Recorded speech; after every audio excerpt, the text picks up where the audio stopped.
Shabbat Shalom. Shabbat Shalom. Alright, our study today is entitled Wrestle. Wrestle. Who likes wrestling? No one likes it. Who likes to watch wrestling? I like to watch wrestling. You like watching? Yeah, I used to watch wrestling. We're going to jump into our study. Our whole study today is based off of Genesis chapter 32. Genesis chapter 32, if you have your Bible, you can always open up on your phone. We are going to be studying from the CJB, the Complete Jewish Bible. Let's jump in and just look at the first 3 verses of this passage. Genesis chapter 32. Early in the morning, Laban got up, kissed his sons and daughters, and blessed them. Then Laban left and returned to his own place. Yaakov went on his way, and the angels of God met with him. When Yaakov saw them, he said, "This is God's camp," and called that place Mahanaim, 2 camps. All right, so where we are in this story right now, you guys remember Jacob, right? Jacob had just spent some time working for his brides, really. He was working for his uncle Laban, right? And he was there for many years. And this is the point where he had finally left, and Laban came in pursuit of finding his gods, his idols, right? Which one of his daughters actually stole and hid under her lap, right? But this is the part where Jacob was finally free from working for Laban, and they parted their ways. And that's where we are in the story. Yaakov went on his way, and it says, and the angels of God met with him. This isn't the first time that Yaakov had encountered angels. Does anybody else remember the first time you see Yaakov encountering angels? No? The ladder. Have you heard of Jacob's ladder, with the messengers going up and down the ladder from heaven to earth? All right, he laid his head on a stone. This was during Yaakov's journey when he was leaving Canaan, right? This is after he had stolen his brother's birthright, all right, stolen his brother's blessing, and he was fleeing Canaan and heading to his uncle Laban's house, all right? And this is where he encountered angels at Bethel, the house of God. God would be with him. This was a sign that even though he was leaving Canaan, that God of heaven was going to continue to go with Jacob wherever he went. Why is that important? The understanding of how gods worked at that time was that gods were territorial. They were only gods over a certain piece of land. And if you leave that territory, then your God doesn't go with you. You enter into another territory where there's another ruling God. But this is how Jehovah is different. See, he's not bound to a location. All right? So he's letting Yaakov know, you're leaving this place, but I will be with you. I will bless you. Surely enough, he leaves Canaan. I told you he spent many years working for his uncle Laban. And then it's on his journey returning to the promised land that he encounters Malachim Elohim, the angels of God. Okay? Malachim Elohim. And says, this is God's camp. And he calls the place Mahanaim, 2 camps. Why is it called 2 camps? It's going to play out again that this is God's camp, for one. But as we continue on in this chapter, you're going to see another relevance of these 2 camps. Okay? Now let's talk about these angels, first of all. The word that's used here in the passage is malach, all right? And whenever you see malach, the Hebrew word malach, it's rooted in this verb that means to send. In ancient texts, a malach can refer to a human messenger, like a prophet or a diplomat. It can refer to a natural force, like wind, or a supernatural emissary of God, okay? Like these divine beings, these spirit beings. And then we have this word angelos, okay? Angelos. This is a Greek term that translates directly to messenger, okay? And it served as a direct translation of the Hebrew malach when the Old Testament was translated into Greek. So that's where we get that our English word angel. But when you hear angel, you're probably thinking about, winged creatures, spirit beings, flying supernatural things, right? But these terms, both in Hebrew and Greek, they both function less as descriptions of those divine winged creatures, their beings, and they're more as job titles for someone that's delivering a vital message or carrying out a specific task. Okay? The prophets Haggai and Malachi, they were both referred to and called angels of the Lord. Malachi, Malach, he was indeed a messenger bringing a word from God to the people of Israel. Okay? So he was a messenger, human, not some angel, divine being, simply human. But he was given the specific task to deliver that message to the people.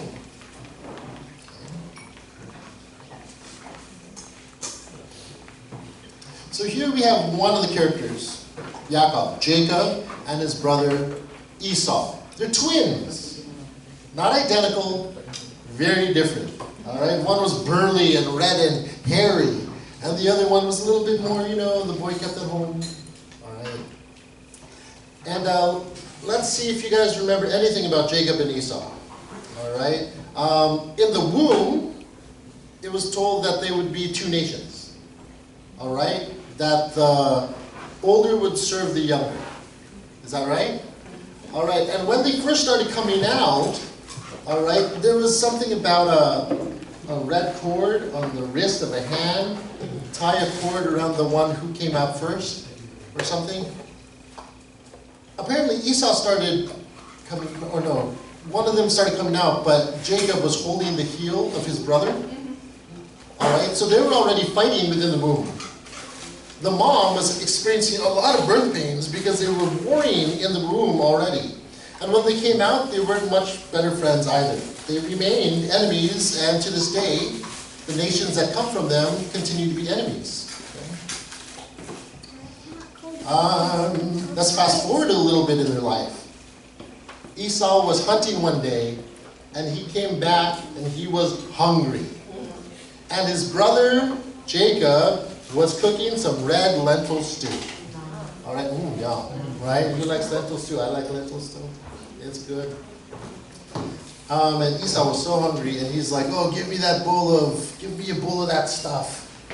And Jacob said, "Wait, I'll give you one of these if you give me your birthright."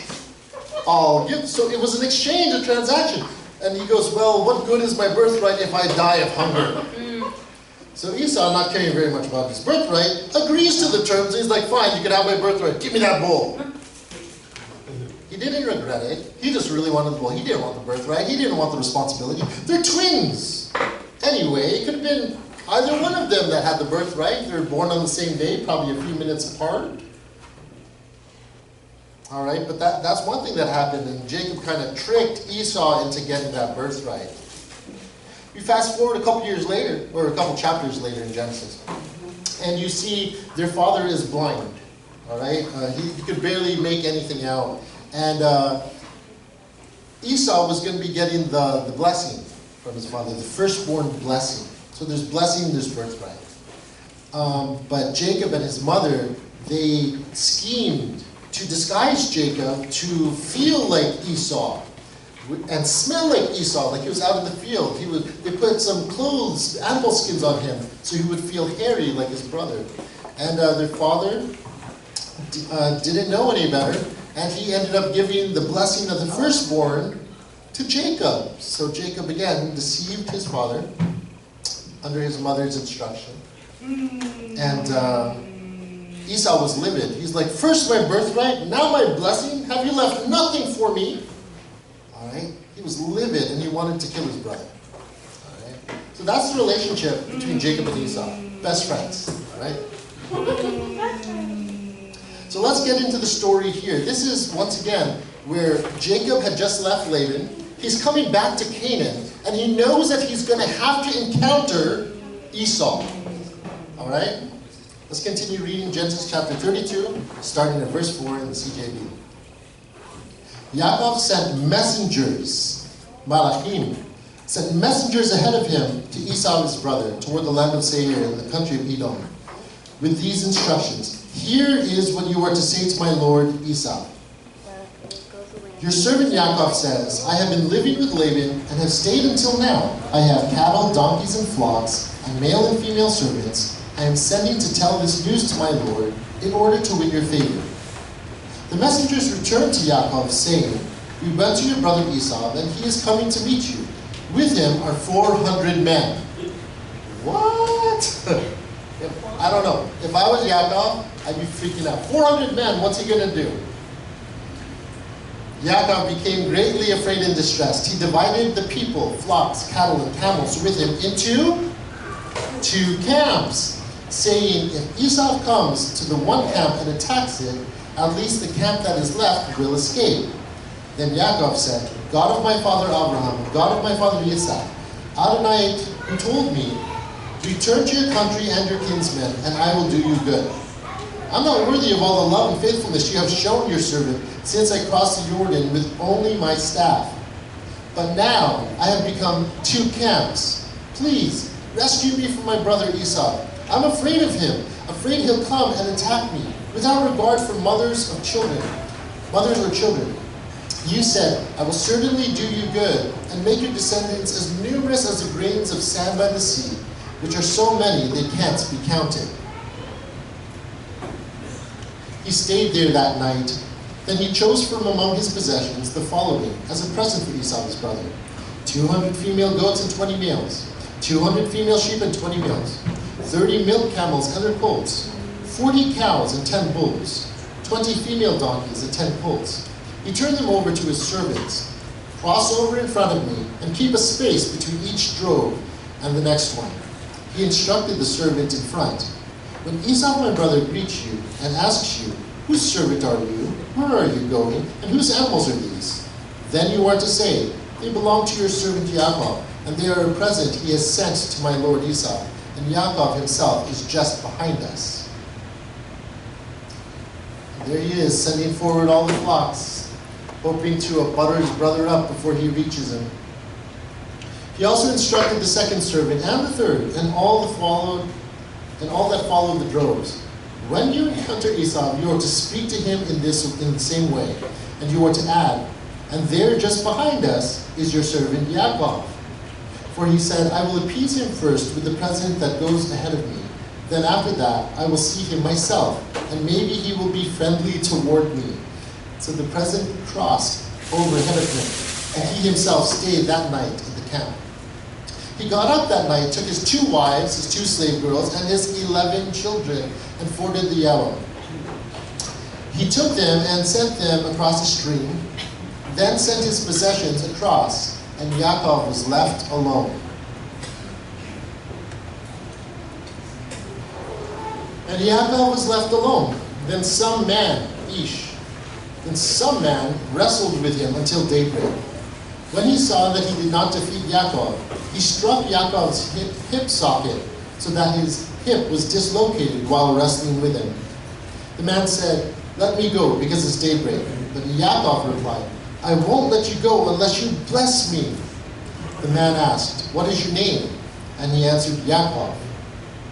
Then the man said, from now on you will no longer be called Yaakov, but Israel, because you have shown your strength to both God and man and have prevailed. Yaakov asked him, please tell me your name. But he answered, why are you asking about my name? And blessed him there.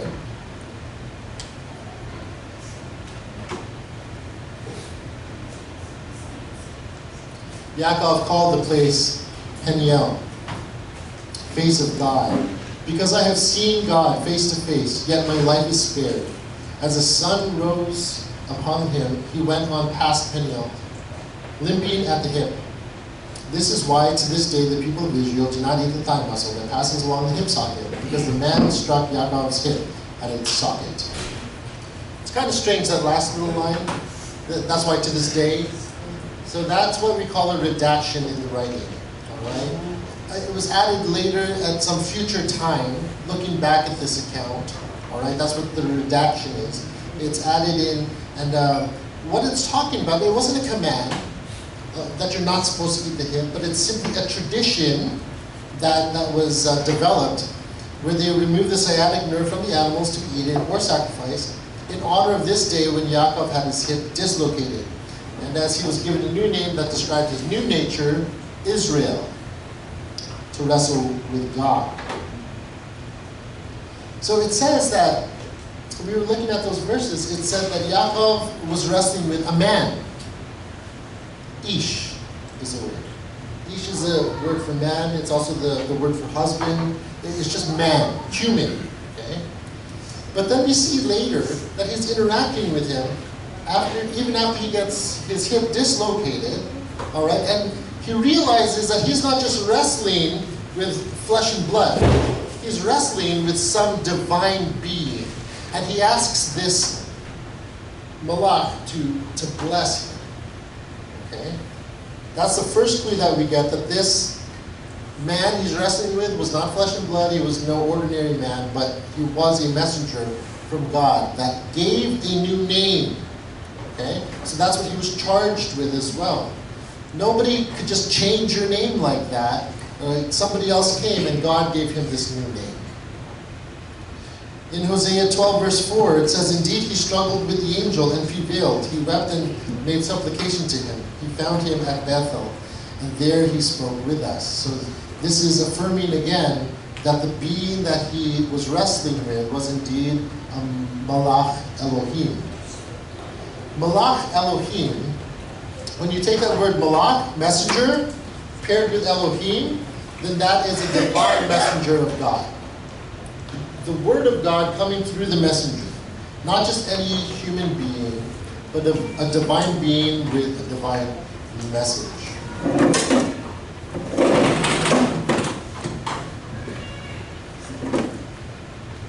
Hold on, let's go back to Malach and messenger. If they are charged with delivering a word to carry out a message from God, could you think of another Malach in history who probably carried God's biggest word to mankind?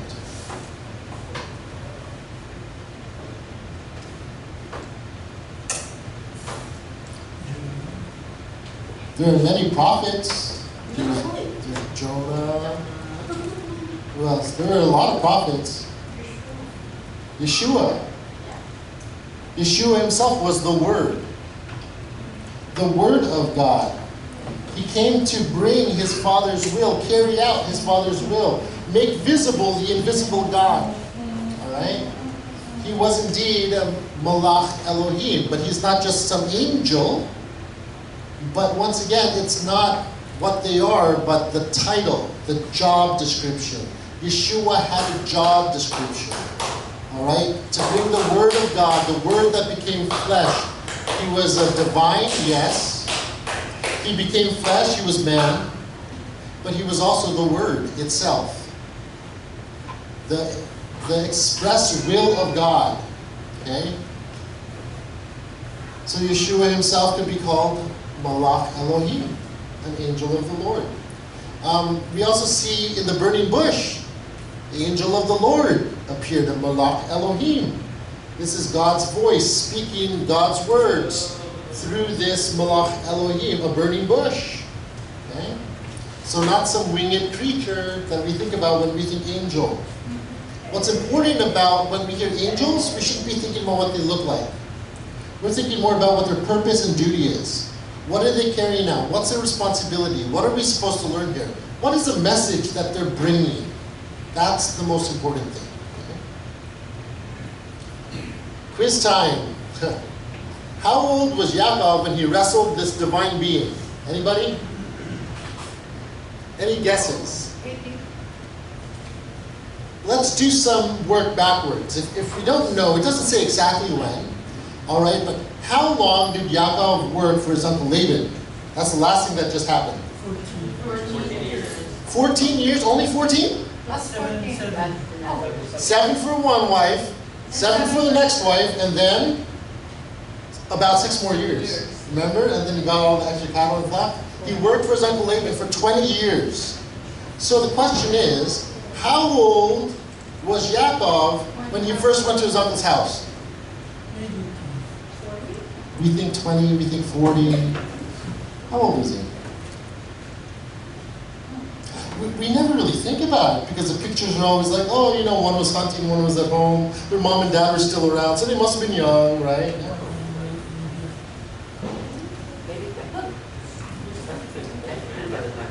Nice. He was in his 90s when he fought. He was in his 90s. So, how old was he when he took his brother's birthright? He was in his early 70s. Can you imagine? And then when he fled and went to his uncle Laban, he was in his 70s. Worked for him for 20 years, comes back. He's in his 90s, fighting this divine being. And that's when he gets the limp. He had a long life already. 90 years, that is a whole... Yeah. I know we never really thought about it, but guys, no matter what timeline you're following, it might be off by about 5 to 10 years, depending on what timeline you're following. But that's why we say he's in his 70s when he first left, in his 90s when he returned back and was reunited with Esau. We also get a clue that he had 11 sons, right? We read that in the text. He went with his 11 children. So we know that Benjamin wasn't born yet. Benjamin was born after Yaakov turned 100. All right, in his early hundreds, he had his little baby. Woo. Dad, that's an old dad. All right, so we look at this event. A lot of people say this event didn't really happen. It's just a story. Because, you know, he was by himself. He could have made this up, right? I say it's both literal and symbolic. Unless he did something like stabbed his own hip and lived for the rest of his life, I don't see how this was fake. All right, but the account happened, and he was called Israel the rest of his life. But it's both literal and symbolic. But how is it symbolic? It's symbolic because all believers must go through a time when we must wrestle with God over control of our lives. Are you a believer? Have you ever had those moments where you wrestled with God? Not just questioning Him, but you wrestled.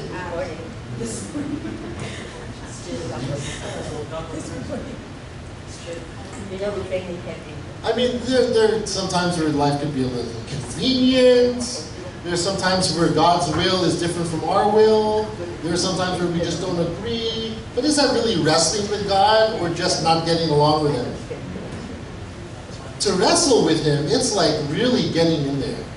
It is like a full-on struggle with Him. It's being faced with you finally giving up control. All right? When you wrestle, somebody has to tap out at some point. You're either defeated or you tap out. Okay? So when you say, oh yeah, I wrestled with God this morning, you're here, you look fine. I don't think you wrestled. Maybe you had a tough time. I won't diminish what your struggle is. Okay? But you're here. I want to ask, have you ever really wrestled with God over control of your own life? If you haven't yet, friends, it must happen at some point in your life.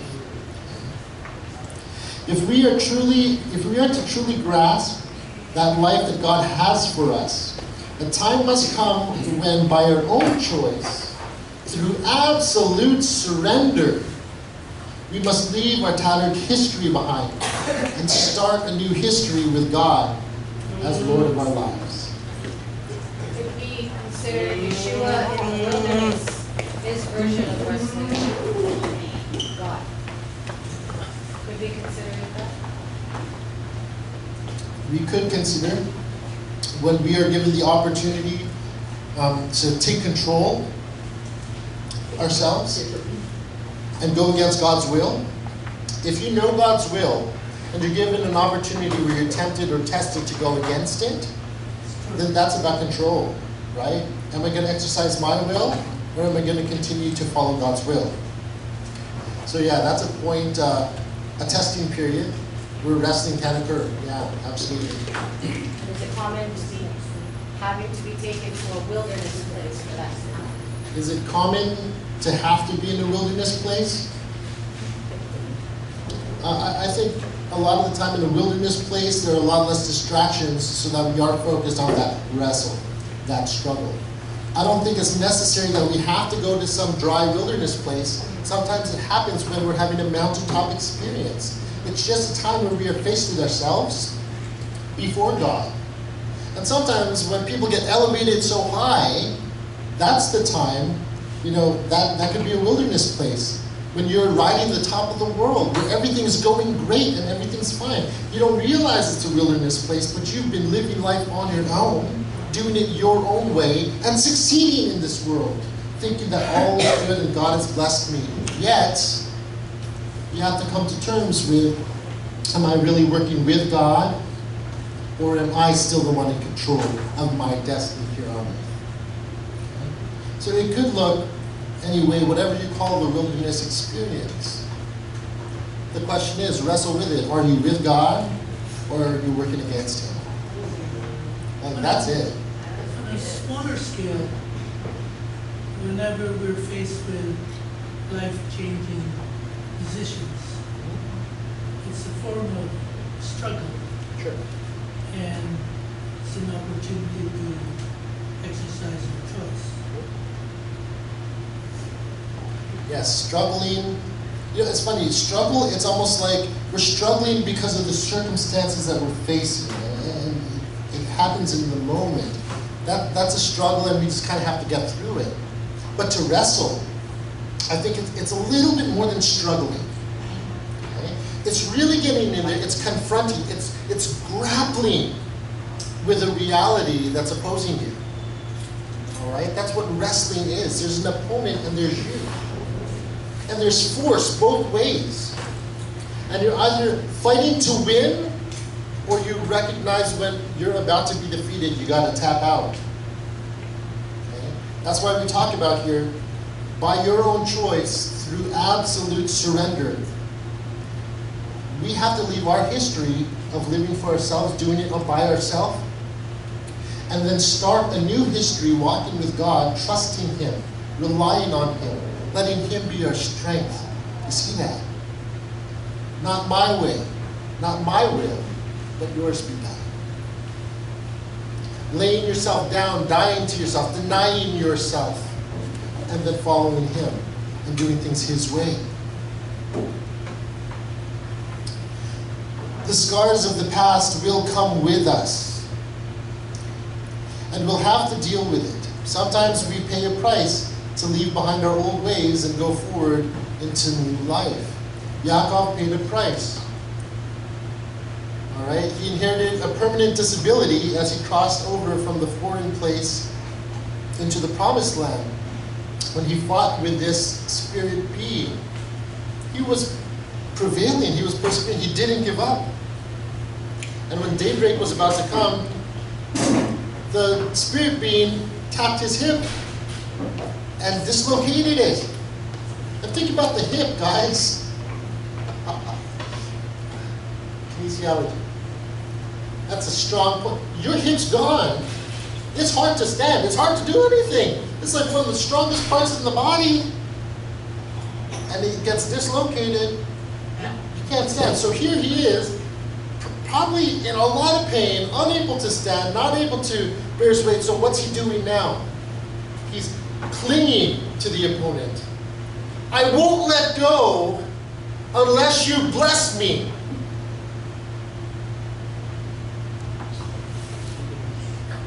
+90 years of doing life his own way. 90+ years of relying on standing on his own strength, his ability, his cunningness. And he finally realized his defeat, but he didn't give up.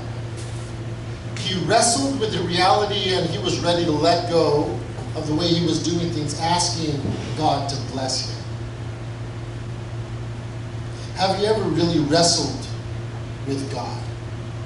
Not disagree with Him. I'm sure we've all disagreed with Him. Because it's like, wait, God, you don't want us doing that, but I want to do it. You know? It's not that bad. You might wrestle with his laws, but you're not wrestling with him.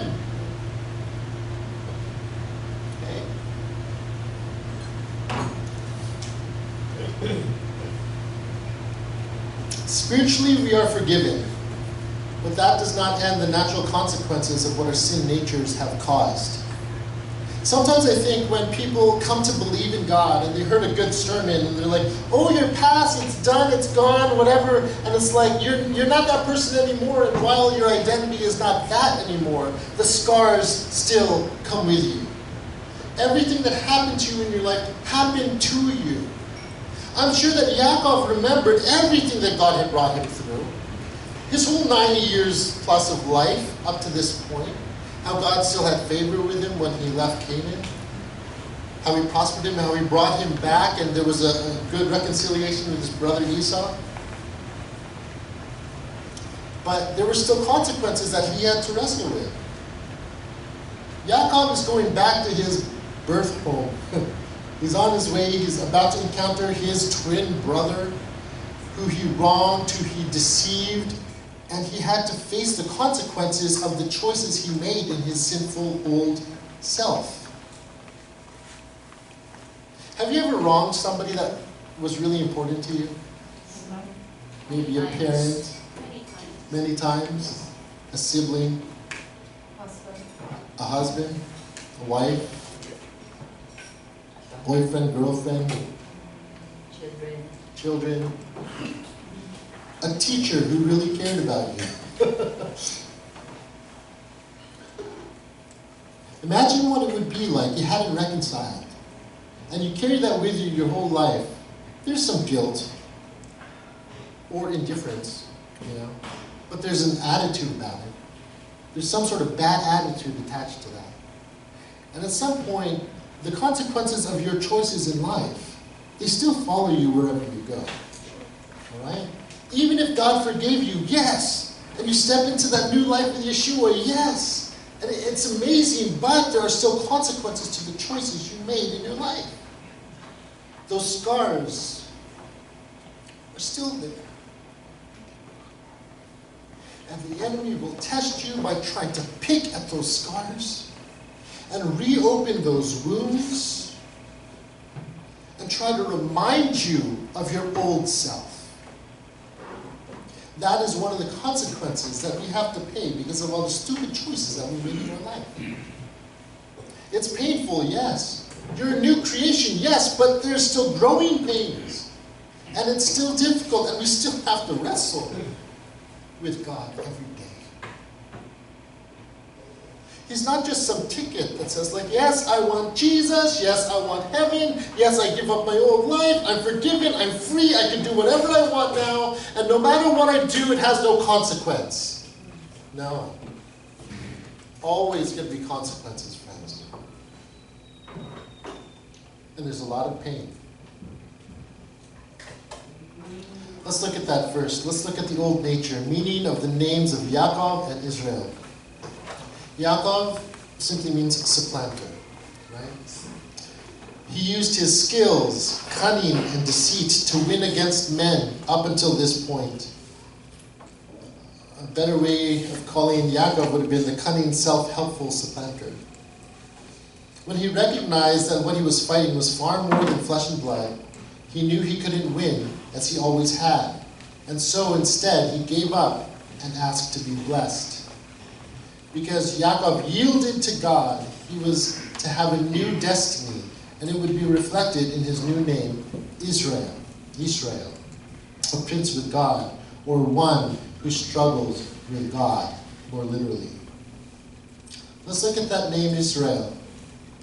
In Strong's Hebrew 3:479, Israel comes from these two words. Yisra comes from the root Serah, meaning to fight, contend, or wrestle. Do you remember a Sarah in the scriptures? Abraham's wife. Man, there was a lot of wrestling, there was a lot of struggle, there was a lot of fighting going on. When she had to follow Abraham, when God called Abraham, she's like, oh, you hear God. God told you, huh? And God's promises were taking a long time to be fulfilled. And for a good 25 years, she was wrestling, she was struggling, and it's no wonder her name was Sarah. The E in the YI is a prefix that indicates the future tense in Hebrew. So Yisra, it doesn't mean that I wrestled or I contended. It's like this ongoing thing. Yisra, I'm wrestling. I'm going to wrestle. It's an ongoing thing. Okay? El was a common Hebrew word for God. So when you put Yisra and El together, it means he who wrestles or strives with God. It can also mean that God prevails. And that's where we get that name, Israel. It's funny that Jehovah gave this name to Yaakov. And all the nation, all his sons, they became the nation of Israel. God chose to call his people the ones who wrestle with him. So if you are one of his people, if you are a follower of Yeshua, if you believe in Jehovah, then friends, we need to continue to wrestle with God. Face ourselves. That's why it says humble yourself before him. Don't come with pride and arrogance. Humble yourself before him. Okay? We can't learn from him. We can't call him Lord if we're pushing our will against his. That means you are God of your own life. And you haven't surrendered yet. No more should we rely on ourselves in our fleshly ways, because how far has that gotten us? We need to rest in God's strength. So we need to rest in God's strength. What does that look like?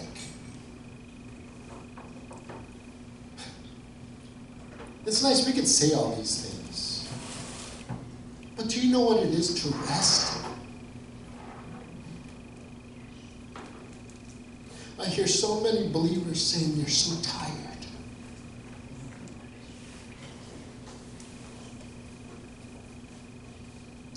They're so tired and the end is near and they just want to give up.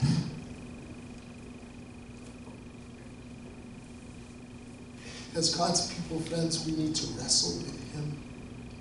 Wrestle to the point, bless me, Lord. Teach me what it means to rest in you.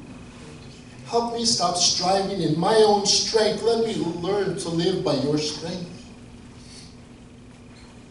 Get rid of the self-reliance and rely completely on God for everything you need. Everything you desire, make sure your desires are lining up with his. He gives you the desires of your heart. If you desire something apart from him, guess what? He'll give you over to yourself and those desires.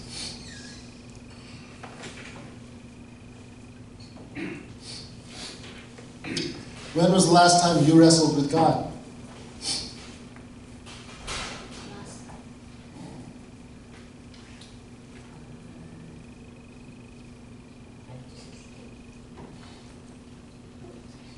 You might have a date in mind. You might remember it might have been one of those life-transforming moments, all right? Or a time where you had to make a really tough decision, all right? And you wrestle with God, and you're like, God, are you really leading me to this? Is this really where you want me to go? And you had to just say, okay, let's do it your way, God. Or maybe you wrestled with him and you didn't surrender. Maybe you wrestled with him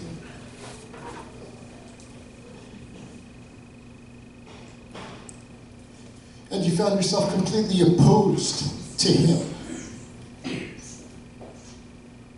You didn't want his blessing. You didn't want anything that he had to say anymore. You just wanted your own way.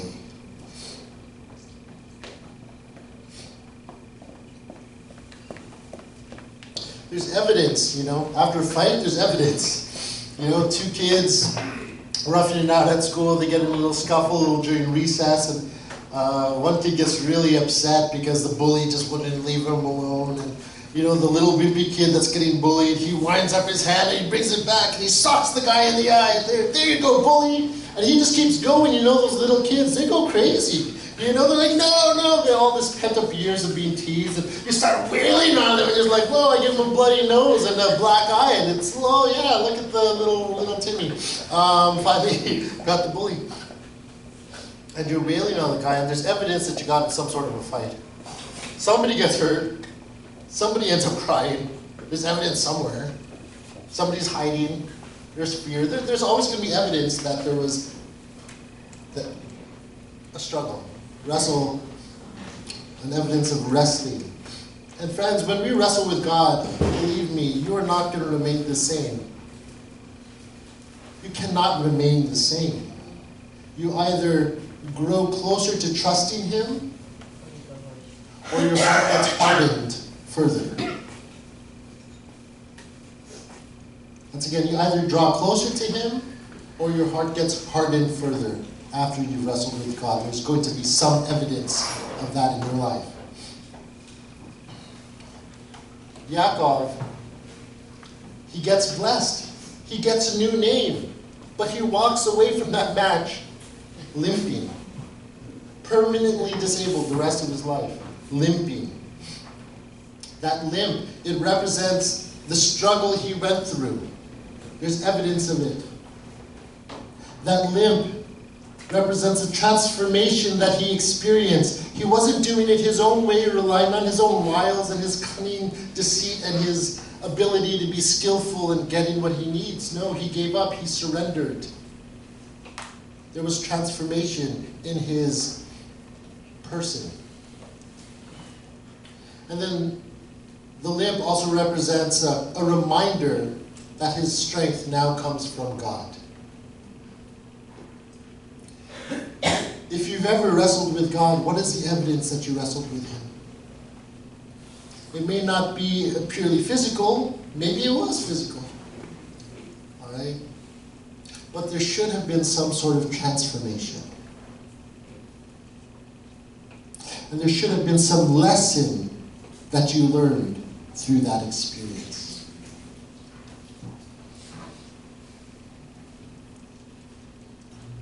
We all carry visible and invisible limps in life. There's trauma, right? People go through trauma.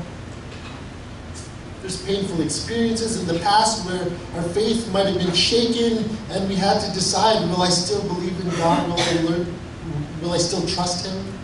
Or will I do it my own way? Maybe there's a time in your life where the very existence of God was in question. Maybe something out of your control. It wasn't anything you did, but something dear that you loved was nearly ripped away from you. And you say, I've been serving God this whole time.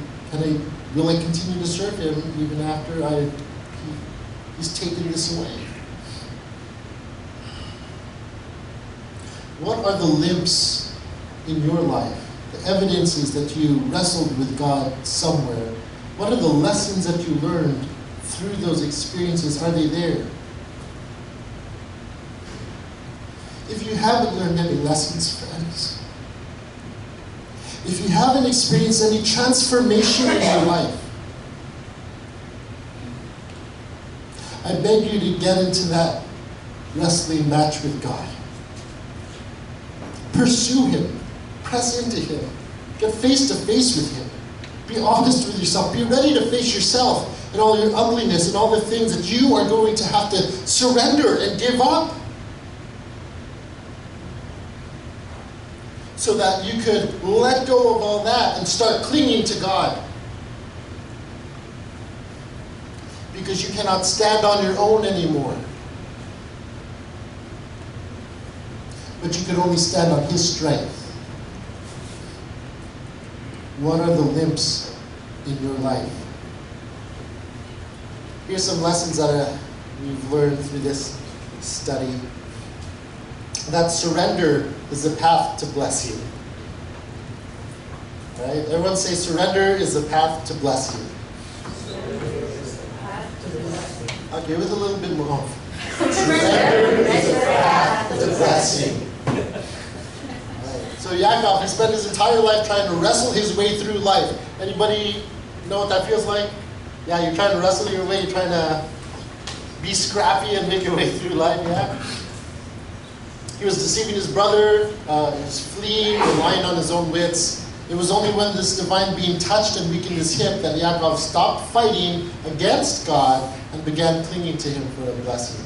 Surrender is the path to blessing. Get over yourself and cling to God.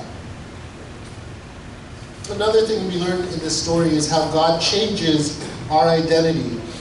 The most pivotal moment of the struggle occurs when the divine being asks, "What is your name?"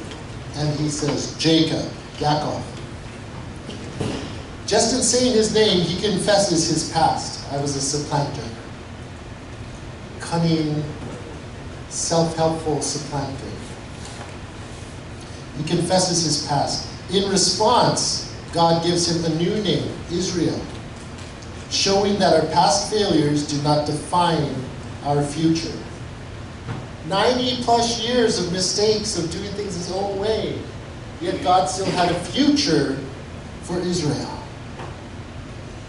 And not just him, all the descendants of his following. I think a lot of the time we struggle with God and we're looking for a personal blessing just for ourselves. We don't realize that God's blessing, he works generationally, right? Abraham, Isaac, and Jacob. He promised Abraham, "I'll give you this land to your descendants. After they have been 400 years in a foreign land, I will bring them back to this place." And Abraham believed. He trusted what God said. And Abraham didn't trust what God said and obey and leave his father's house. Leave and go to this land that God was showing him. Where would we be today? The God of Abraham, Isaac, and Jacob. Our past failures do not define our future. God works generationally. And surely we see how God had blessed the nation of Israel and still to this day. Yes? Not to your point, when you talk about generational blessing, I think as Christians we just take the idea of covenant and think, okay, it's cool, whatever it is. I agree with you and with God's way, and he agreed, he blesses me. But we don't understand the way covenants were cut back then. If we look at like Tim mentioned, with Abraham, God made his covenant. And it was Isaac, with his hand under his father's thigh. That's how a covenant was cut. And if you look at the original Hebrew, where the angel touched Jacob, the actual word is thigh. And the symbolism in Hebrew of touching the thigh, it's a generational covenant. Where the angel touched. And also if we think about those who know A and D and anatomy and physiology, your thigh is the strongest part of your body. And God wanted to say, I am that strong that I'm going to touch you at the strongest part of your body, and it's going to collapse. And his strength was revealed in that moment. So he's talking about, I'm going to bless your nation, your people. I'm going to touch you in the most strongest part of your body because it brings forth life from your loins, your thigh. But this is also my covenant. I'm promising you that this is what I will do. You have nothing to do with it. This is my work. Trust me. Thank you for that. Okay, another lesson that we also learn here is prayerful persistence. What's that acronym? PUSH? Pray until something happens. PUSH. But prayerful persistence, being persistent. Yaakov boldly declares, "I will not let you go unless you bless me." He was demonstrating a fierce, relentless desire to be in a right relationship with the divine. To ask God to bless you, it's coming in line with him. All right? It's not just getting favor, things that benefit you. No, in order to be blessed by somebody, the blessing comes from that person. You're receiving. You're a recipient. You're somebody that has something to give you. All right? And it's aligning with that, being in the right relationship. So when you persist in prayer. You were talking to the Most High God. You prayed to Father God.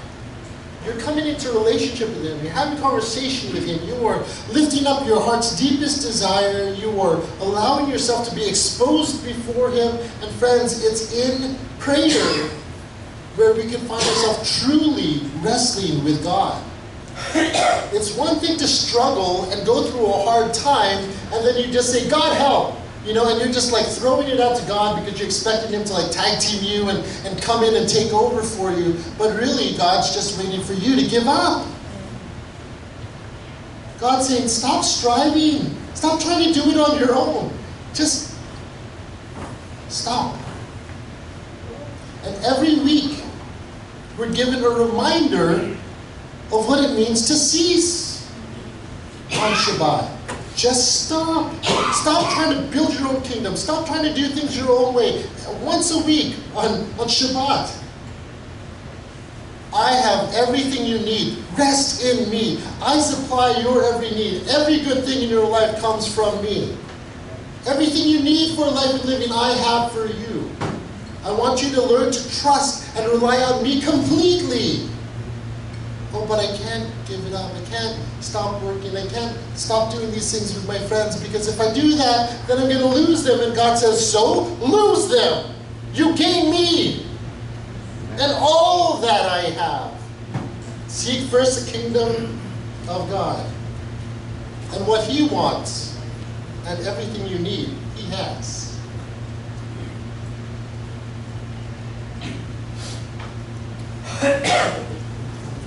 Can I share? Today is July 18, 2026. Let's go back about 9 years today. July 18, 2017. I was having mangoes with Tatum in the kitchen that morning. My wife was getting ready. We were going to go on a date, have lunch. My in-laws were coming over to help watch the three boys. 3 days before this, we just found out that my wife Beverly was pregnant. It was after praise gathering. Tatum was out in the mud that day. You were splashing in the mud, you lost your shoe in the mud, and you were having such a great old time. And we washed you up after church. Later that night, we found out that Bev was pregnant. And we just wanted time.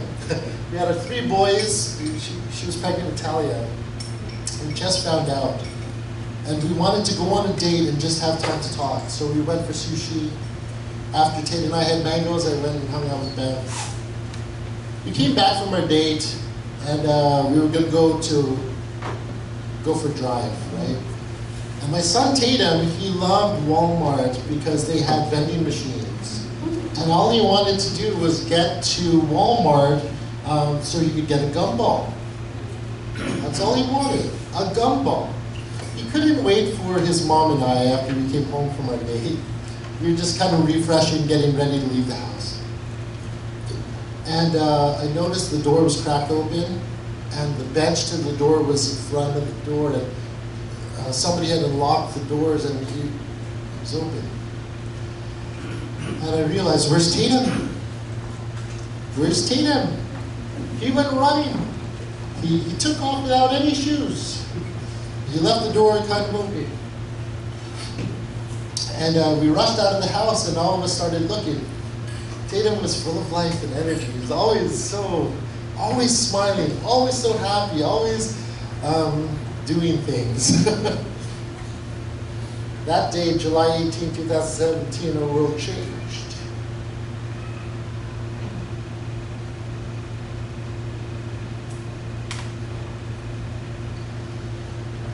We were trying in our own strength to look for Him. We sent out the search party. Everyone in the house, we all started screaming out in the neighborhood, calling His name, asking all the neighbors that we saw, did you see a little boy with long hair running anywhere? And when we realized enough time had passed, we got in our cars and we started driving up and down the streets of the neighborhood, trying to see all the places he possibly could have gone. And this boy ran fast. You ran so fast. And he got pretty far. We know where he was. I remember at one point, we were driving around and it's like, Lord, you know where he is. Just help us find your son. Bev hopped in the car with me and we just started driving, and we came to this long line of cars in the neighborhood, backed up into the neighborhood, and I said, wait, hold on, this is a long line. And we drove past that line right up to the intersection, and we hopped out of the car. There were fire trucks and ambulances and cop cars all over the intersection. And in that moment, I wrestled with God.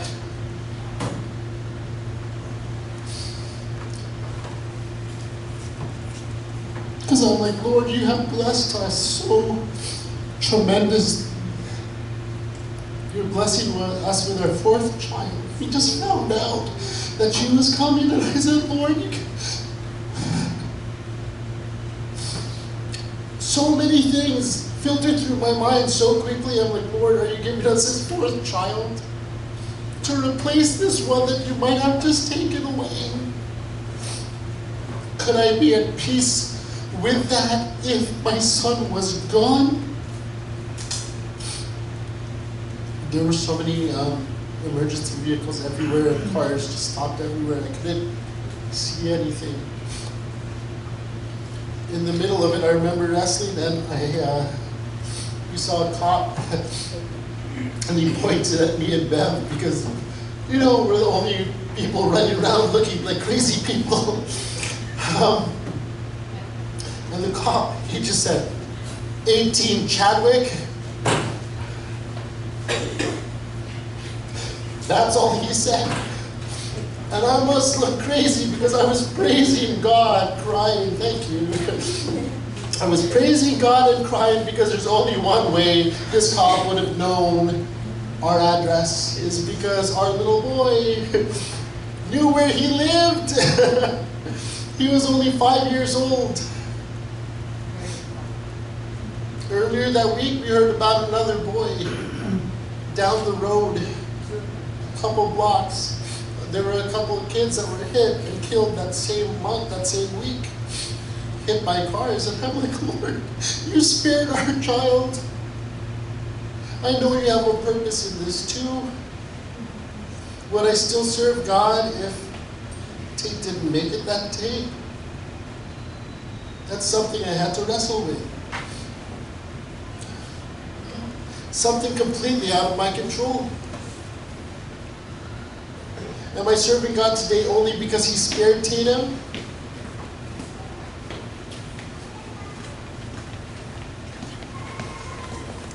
It's hard when you go through things and things don't turn out the way that you hope.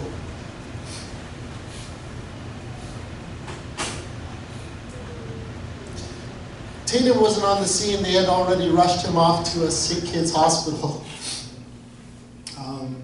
Bev and I went home knowing that he was at the hospital, that he was going to be okay. And we just took our time collecting things, getting to the hospital. We remember walking into that room and seeing poor little Tatum just with all these tubes and scars and this thing on his neck so he wouldn't move. And we brought him his favorite stuffed toys. And he opened his eyes and saw us, and he was able to manage a smile. And when we asked him where he went and what he was doing, he said, I was going to get a gumball.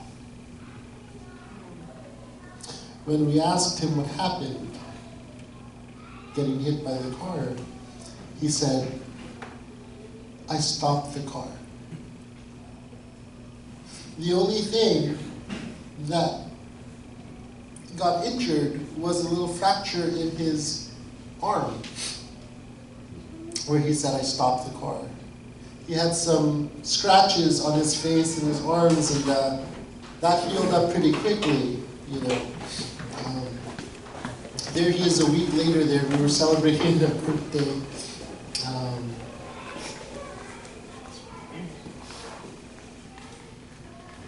God's angels were with our son that day.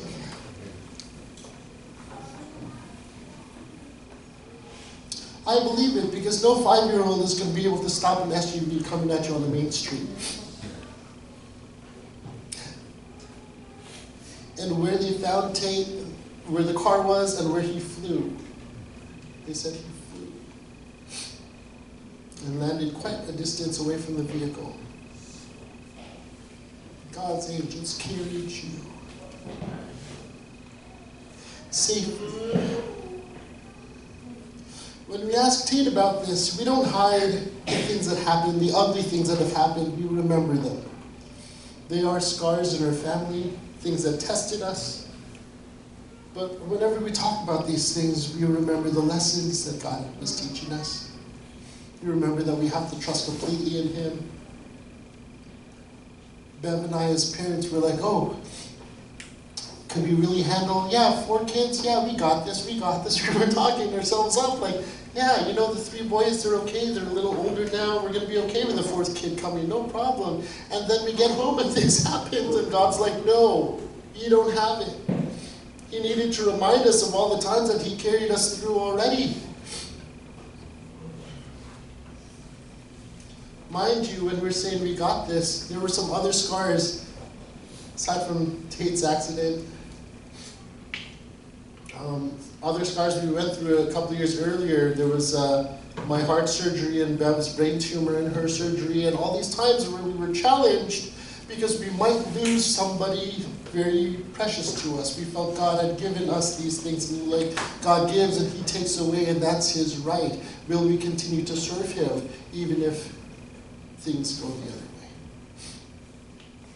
Tatum was spared, and a few years later, his little sister Talia, the one Bev was pregnant with, she got up on a banister in the backyard. If you know our house, the backyard, it's second level over the basement, so it's pretty high up there.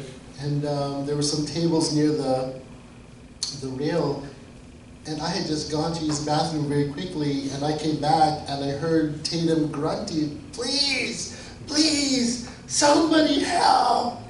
And it was very muffled. He was outside. And I saw my eldest son just sitting there on a chair, like, where's your brother? And he's like, I don't know, he's outside. I said, I told everyone to stay inside, right? But Tate went out, and I remember looking at the image of what I was seeing, and I'm like, Lord, what is going on? I didn't run into it right away, because when I saw it was just this image stuck in my mind. My son, still little, was holding his little sister by the feet, and she was standing up on the ledge of the rail. If you're holding someone by the feet, that child would go over. There is no way that they were being held together like this. And I just saw supernaturally, I'm like, Lord, you are holding my children. When I wasn't there, again, it was you.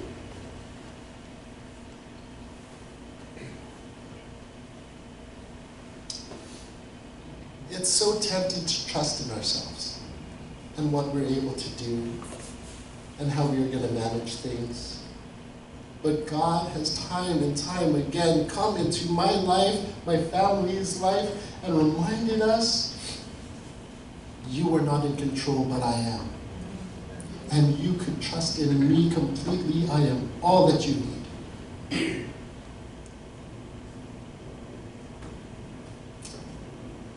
Generationally, Talia knows that story. She knows how you saved your life, right? Saved your life. And Tate, I remember after that experience, she told us, I think Jehovah saved me so that I could help Talia.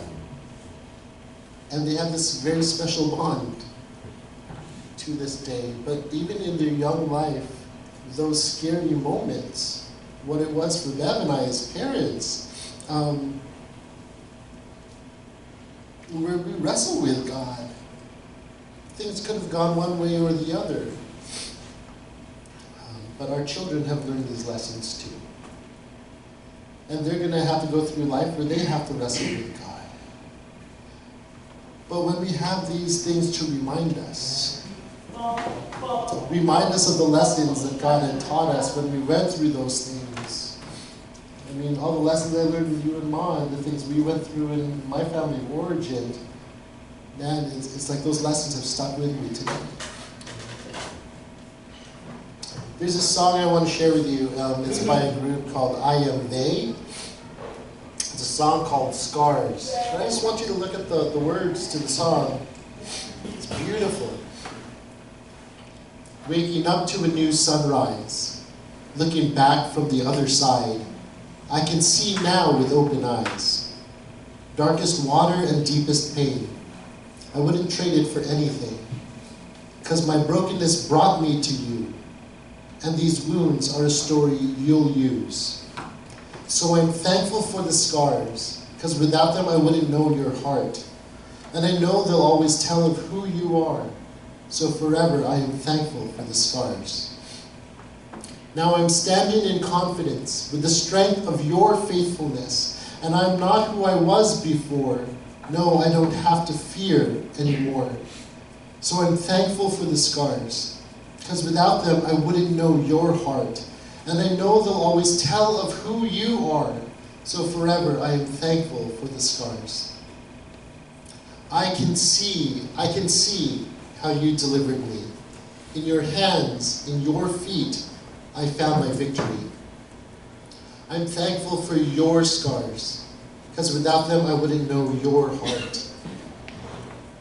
And with my life, I'll tell of who you are. So forever I am thankful.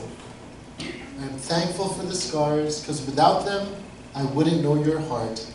And I know they'll always tell of who you are. So forever I am thankful for the scars. Beautiful song. If you get a chance, look it up. The group I Am They. The first time I heard that song, oh man, I was driving in my car. I could barely hold it together. My eyes were just flooded with tears of gratitude and thankfulness. The song just resonated with me so much.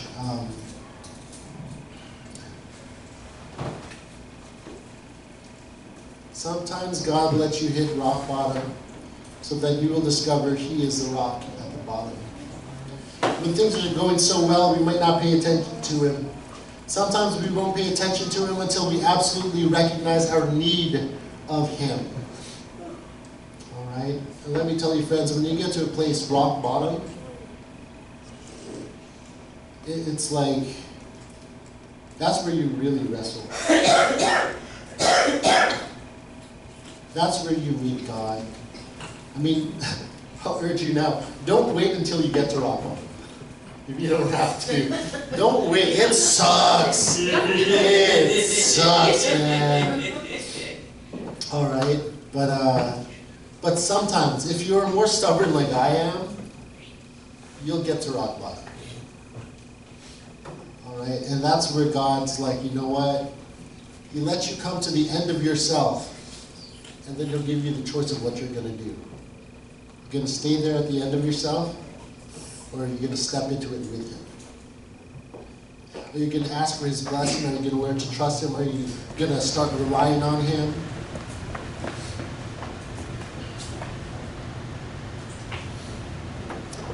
Whatever it is you're struggling with today, friends, you can bring it to God.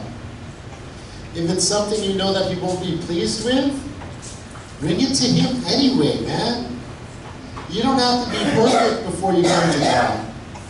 You just have to recognize that He's the one that cleanses you. He's the one that heals you.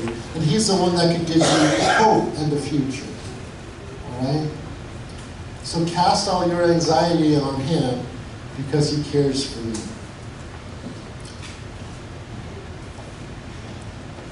If you had a parent that let you do everything you wanted to do, you might have thought that they were a pretty cool parent. And even with all the stupid things that you did, they're like, oh, that's okay. That's your life. You can do what you want anyway. And you're like, wow, I got a really cool parent. But a parent that really loves you,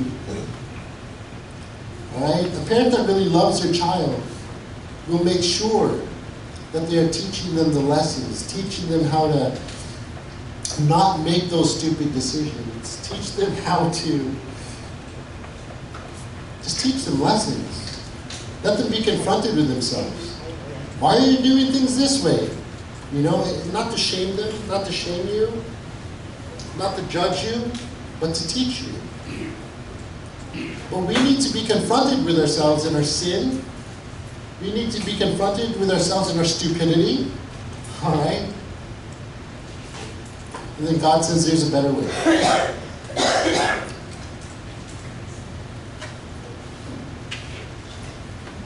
Who's ready for a wrestling match?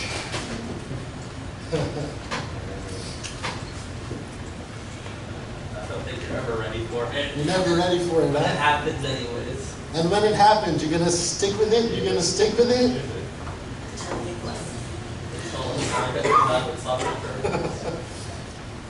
Speaking about hips and sockets, man, God took my, it's been 6 years I've been struggling with this leg, on and off. You guys have seen it, right? Yep. And I don't know, like it is just the weirdest thing in the world. But every time it happens, there's always a reminder. There's always a reminder, and I'm like, oh, there's Jacob, you know. I can't stand, I have to trust other people, and I had no study last night, and then I sat down and God gave me Jacob, and I was like, thank you, Lord. It was born out of my experience. And guys, in your weakness, remember, God is your strength.